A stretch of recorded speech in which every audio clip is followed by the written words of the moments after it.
Noriu pasakyti komplimentą tiems, kurie sugalvojo terminą sąšauka. Čia tikrai lietuviškas iš istorijos gelmės terminas. Mano pagrindinė tema yra tautos išlikimas. Tautos išlikimas. Ir tauta buvo naikinama iš rytų globalistų, kurie norėjo užvaldyti pasaulį, nes tautos pagrindinis kliuvinys užgrobti pasaulinę valdžią.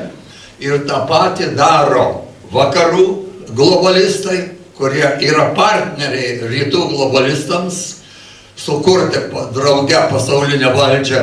Ir tam jie sukūrė jungtinės tautas kaip branduolį. Ir kad Stalinas sutiktų jungtinės tautas drauge su Rooseveltu sukurti, buvo atiduota jam pusę Europos kaip padėka už tai.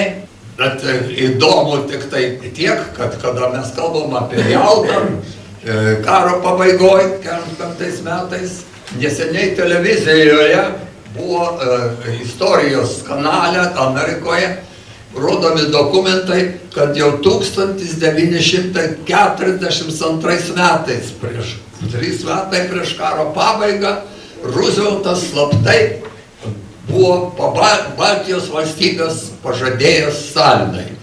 Gera žinoti istoriją ir suprasti, su kuo mes kovojame, prieš ką mes stovime ir kada mes norime klausimą statome, kur mes einame.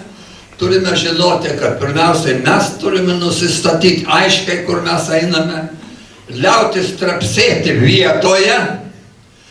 Antras dalykas, reikia suprasti, kad mes turime iš šalies postūmį, kuris mums neleidžia eiti tuo keliu, kurį tautos norėtų ir kurį mūsų istorinė tauta norėtų. Ir jeigu mes nesuprasime to, kad pasaulyje yra prieš mūsų tautą ir prieš visas tautas nusistatę elementai, mes tada nežinosime, kaip kovoti už savo tautos išlikimą. Laimiai, Stalinas mums davė gerą patarimą, kaip kovoti prieš tautos naikintojus. Jisai davė 74 metais Chicago Tribune. Atradau citatą iš Stalino recepto, kaip sunaikinti tautas. Jis sakė, jeigu mums pavyks sunaikinti bent vienos kartos, bent vienos generacijos pasididžiavimą savo tautą ir patriotizmą, mes būsime nužudę tautą. Mes būsime nužudę tautą.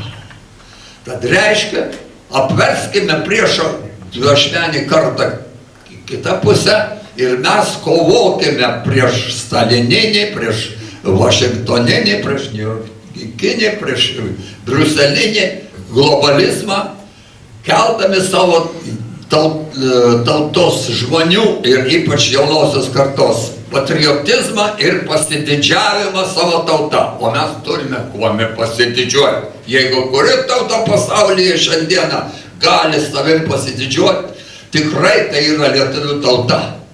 Bet žinoma, mes nebūtinai didžiuodami savo tautą turime niekinti kitos tautos, tegu kelia savo garbę patys, bet jie nekels mūsų garbės. Ir todėl mes šiandieną, pavyzdžiui, atsikratę rusiškos graždankos, kada Muravjovas bandė primesti mums lietuvių kalbą rusiškomis raidėmis, šiandien turime mes kovoti prieš Polenką, kada Lenkai bando pakeisti ir primesti mums lenkiškas raidės.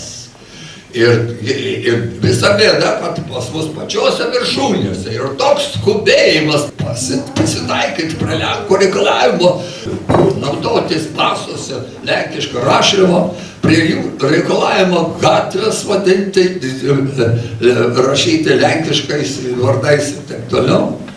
Juokinga buvo klausytis, kai mūsų televizijoje bent girdėjau, radijoje, ir žmonės didžiavosi, kad Lenkai ar prezidentas ar užsienio reikalų ministras atvykęs į Vilnių, sakė, kad jis Vilniui jaučiasi kaip namie. Žiligovskis, aišku, taip pat jautėsi Vilniuje kaip namie, ir Pilsudskis, ir kiti, ir rusų okupantai tą patį darė. Taip, kad didžiuotis tom, kad Lenkų vadovas jaučiasi Vilniuje kaip namie, aš sakyčiau, kad jau čia didelis pavojus mums. Reikia porą dalykų suprasti, kas yra globalizmas ir kas žudo šiandieną tautas. Keičiasi istorijai, būdavo, kad tautas žudydavo, nukapodavo galvas. Užima miestą, nukapoja galvas piliečiams ir jau nebėra tautos. Šiandieną paliekamos galvos, bet pakeičiamos smegenys. Pakeičiamos smegenys per propagandą, per pakeitimą žodžių prasmės. Ir vienas iš kiniečių išminčių sakė, kai žodžiai praranda prasmę, žmonės praranda laisvę. Kai žodžiai praranda prasmę, žmonės praranda laisvę. Ir tik keletą žodžių panaudoti, pavyzdžiui, kaip istorija klastojama porą žodžių. Aš pats kurį laiką klydau išgirdęs sovietmetis. Labai patogus žodis sovietmetis. Bet ar yra girdėję kas nors nacių okupacija? O kad nenaudoti žodį okupacija sovietų, pasidarė sovietmetis. Lietuvoje sovietmečio nebuvo, niekada nebuvo. Buvo kunigaikščių, buvo karalius valdžia, buvo caro okupacija. Tik Rusijoje buvo sovietmetis, ėjo ratis, rusai pakeitė. Tai vienas iš tokių. Arba tarpukario, kad nepaminėti vasario 16 Lietuvos, nepriklausomos pirmosios respublikos, naudojamas tarpukaris. Aš toj klausiu, gerbiamoji, apie kurios karus tamsta kalbė. Ar karą tarp Žalgirio ir karas su Lenkais, ar karas su totoriais, kurios karus, kurį tarpukarį. Bet jeigu to nepaklausi, reiškia, Lietuvoje istorija prasidėjo tik tai tarpukaryje. Nebuvo kitos istorijos. Tad stebėkime spaudą ir reaguokime į ją.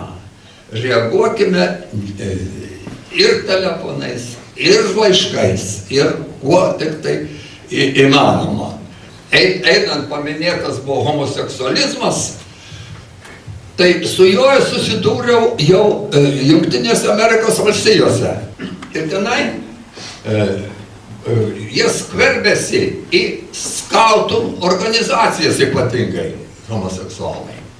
Dabar, jeigu homoseksualai skaitosi, kad tai yra jų įgimtas dalykas, kodėl tada jie beina net į vaikų darželius ir bando jaunimą paversti homoseksualais?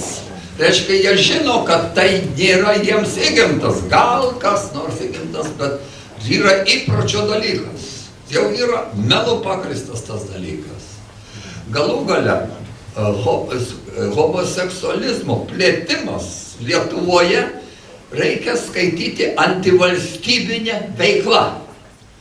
Jeigu kas nors plėstų ir reikalautų iškastruoti visas lietuvės moteris ir iškastruoti visus vyrus, tai yra tolygu padaryti juos homoseksualais, kad išnyktų tauta. Tai yra antivalstybinė veikla. Kitas dalykas, kas, manau, reikėtų daryti, vengti homoseksualams patogius ir malonesnius jų pavadinimus. Gėjai. Tai aš angliško linksmuolis. Koks ten didelis linksmumas gali iš tos ligos būti? Ir kodėl duoti jiems pavadinimą kitas žydrai? Vadinkime juos tuomi, ko jie nenori būti vadinami homoseksualais, jeigu yra ir kitų terminų, kurie čia tribūnai nebūtinai minėti, bet žmonės kai kur. Jeigu jie ligonys, kodėl jie skleidžia ligą?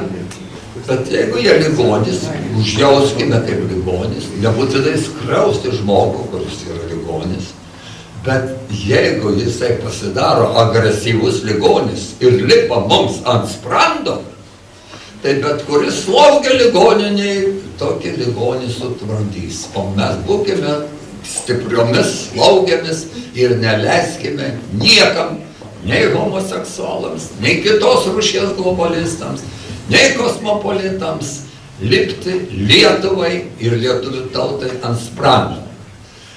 Reikia kovos. Kunigas Stasys Yla, viena iš šviesiausių asmenybių išeivijoje, aš sutikau, jau rašė Ateities žurnale. Sakė, net ir tada, kada iškils virš Lietuvos sodybų trispalvė, kada ji plevėsuos, dar reikės kovoti, nes kova tarp blogio ir gėrio tęsiasi. Ir sako, tas, kuris liaunasi kovojęs, miršta. Tas, kuris nustoja kovojęs, miršta. Ir mes matome šiandieną deja daug vaikščiojančių lavonų.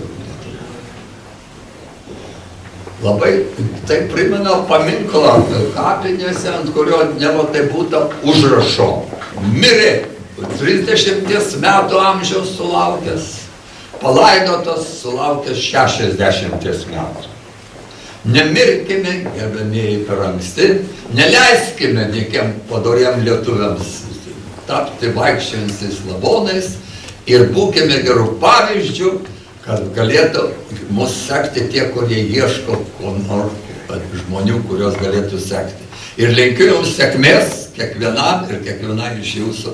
Ačiū už progą su jumis susitikti.